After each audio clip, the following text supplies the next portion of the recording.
Hello and welcome back to another in the field adventure at Weaver Stonehouse Farm. Taking care of our meat birds. Okay, so we started off with what, 75? 75 Cornish crosses.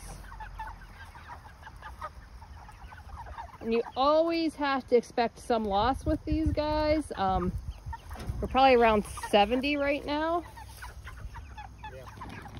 They're a little over 6 weeks old and they're a decent size.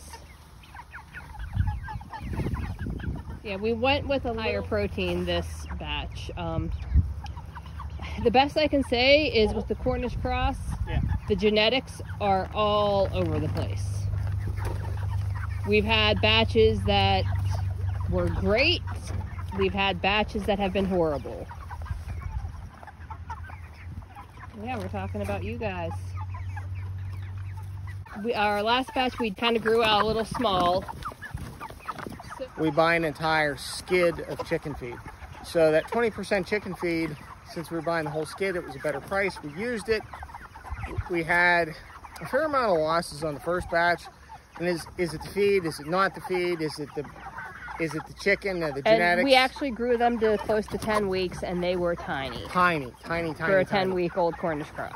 So then we started with these mixing a 28% turkey game bird feed in with, and we keep it in the blue bins.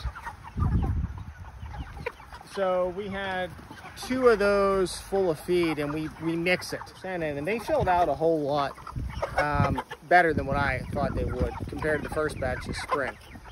So, but what we're putting in there for feed, what did we say out of a 50-pound bag for 2 of these feeders, they're going 40 pounds a day of feed. We come out in the morning to move them. Today we're doing a little bit later and it's empty. It's flat out empty. So they probably could go through some more, but you also have to watch at a certain age, you're supposed to pull the feed at night and remove it. But if they're devouring it and there's nothing else left, that's almost the same thing, right? So the hardest thing that we find is just keeping the water clean. That takes a lot. I am not happy with our bell water. The theory of how this bell water works. Our problems with them, though, are this little valve here. There's a screen in it. Pop it out. Take a look at it. Are you sure you want me to pop it out? I am. Okay. Okay, so this little valve with this plunger, there is a screen inside that you can, clean off. This spring, weak. It's a little it's spring. An incredibly weak spring. So every time you have to replace this little valve assembly, like, if it falls and breaks, if that little plunger and valve, stop, it's $25. Yeah. And no one local to us has them, so we have to order them in.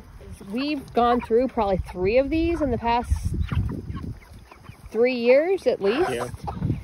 And then you have the problem with every once in a while that valve will stick and all your water will run out. So it doesn't, this is the adjusting mechanism on top here. Which is difficult. But it's not like it holds that adjustment well. So yeah, if you have a water that you like better, that is a little bit easier to use and not so expensive to use, let us know. And one of the nice things, if you look actually behind us, you can see the cat in waiting. For once, but look at the patch here. You can see, I'll go stand. As you walk through, they were just on this. This is the middle. This maybe is a week in between. So you can see this light color variation between the squares of actually where the chickens went. And that's in between. So that's helping rejuvenate our pastures also for our cattle, which is a wonderful thing. So in the springtime, as we've been moving them through this piece of the pasture, last year we had that, it comes up great.